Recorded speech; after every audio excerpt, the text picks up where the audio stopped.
C'est l'heure de notre Sans frontières, direction Bruxelles, où nous retrouvons en direct et en duplex Valérie Lerouge. On va parler de la situation politique cocasse et complexe de la Belgique, car, vous le savez, le pays, la Belgique, n'a plus de gouvernement depuis plus de 10 mois.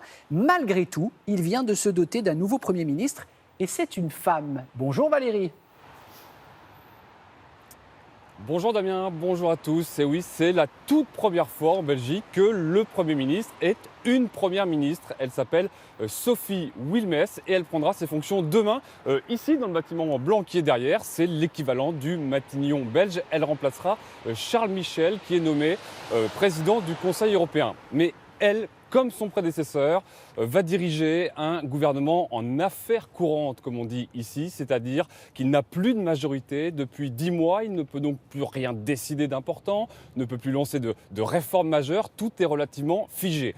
Et les élections de mai dernier n'y ont rien changé, éparpillement des voix et incapacité des partis à trouver des alliances pour gouverner. Autant dire que dans cette situation politique complexe et instable, il n'y avait pas foule pour prendre le fauteuil presque virtuel de Premier ministre. Alors les ténors des partis ont eu la grande délicatesse et la galanterie d'y envoyer une femme. Elle a bien du mérite. Reportage avec Lucas Campisi et Hervé Verloès. La voilà propulsée sous le feu des projecteurs. À 44 ans, Sophie Wilmès a prêté serment devant le roi des Belges avant d'accéder au poste de Première ministre. C'est la première femme à endosser cette fonction dans le pays. Je pense que personne ne se plaindra que c'est soit enfin une femme qui puisse endosser cette responsabilité. Peut-être que la question qui doit se poser, c'est comment ça se fait que ça n'a pas été fait plus tôt. Une ascension éclair. Sophie Wilmès a été élue députée il y a seulement 5 ans, nommée ministre du budget il y a 6 mois. Alors forcément, la nouvelle chef de gouvernement est encore très peu connue du grand public. Moi, ça Non, pas du tout. Sans lien avec le quartier ici ou... C'est la première ministre, la nouvelle première ministre de la Belgique. Sophie Wilmès. C'est ça. Ah, d'accord. Donc Elle n'a pas encore eu le temps de s'exposer et de... Voilà. Mais je vais être très sincère avec vous, c'est que je ne connais pas son nom.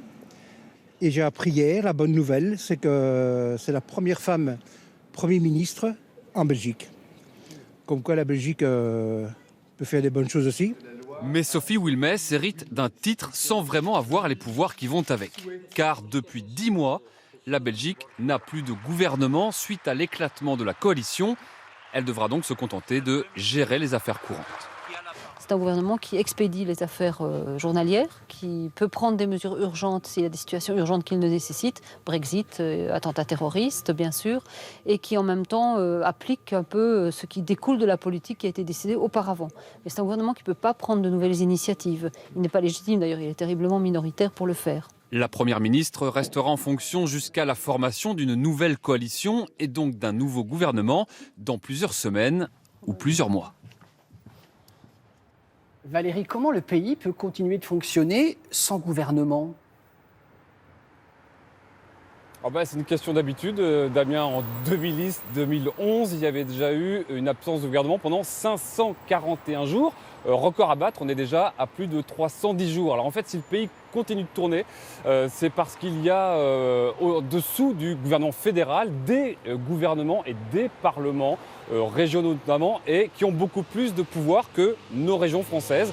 Et par exemple, il n'y a pas de ministre de l'éducation au niveau fédéral, il y a 2 ministres de l'éducation, l'un pour la communauté flamande, l'un pour la communauté francophone. Il y a pas mal comme ça de ministères qui ne sont pas fédéraux mais régionaux, et bon an mal an, la Belgique continue de tourner. Merci beaucoup Valérie, bonne journée du côté de Bruxelles.